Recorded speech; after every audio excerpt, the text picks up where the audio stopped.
Hello, Vogue. This is Lady Gaga, and I'm here to go through all my life in looks.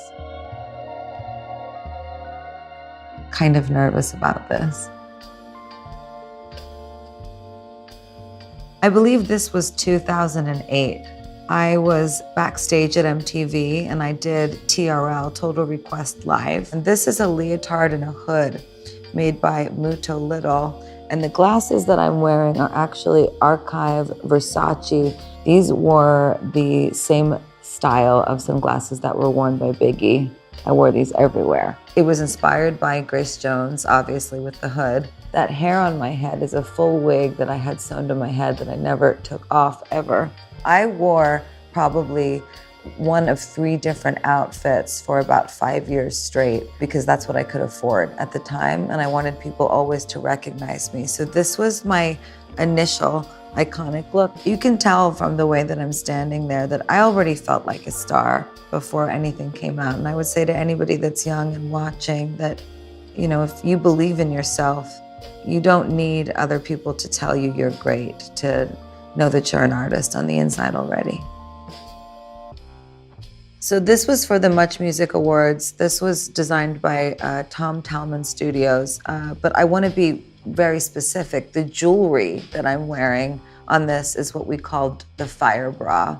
I wanted it to shoot fire from my breasts, but we decided it was safer to shoot sparks.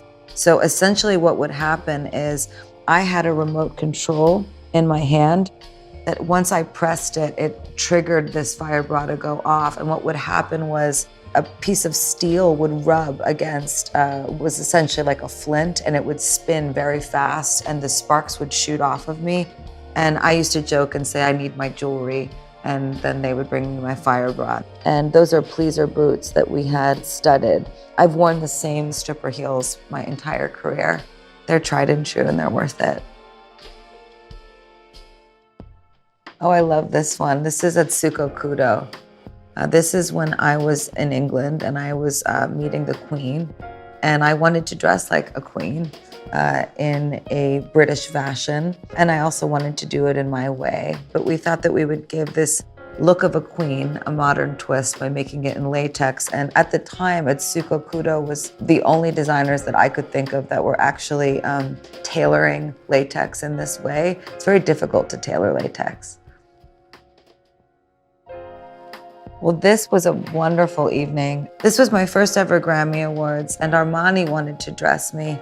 And I was actually very excited to be dressed by Armani because I knew that everything would be tailored perfectly and it would also be high fashion. So this piece fit me absolutely perfect. What's also very funny is that these shoes were stolen backstage after the show. I think we found them later on eBay somewhere, and we found out how to get them back. I just wanted to give a very specific shout out also to Frederick Aspiras, who designed this hair.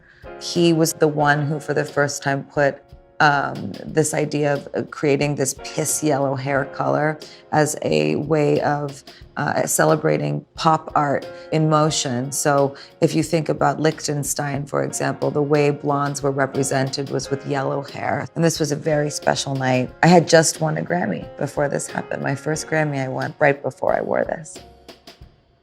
Okay, well, here's me and Beyonce. This was created by House of Gaga and Perry Meek. Me and Beyonce really in this video, we wanted there to be a balance between fashion and camp. So we wanted to do a play on the American flag and a play on capitalism. The inspiration for the Americana vibe was that the song Telephone was about being inundated with phone calls. I was playing around when I wrote that song with this idea that we were, as a society, becoming more and more obsessed with interacting with each other in a way that was less real. And that led me to this, the ingesting of capitalism in a way that's not healthy for us. So it's a commentary on American culture.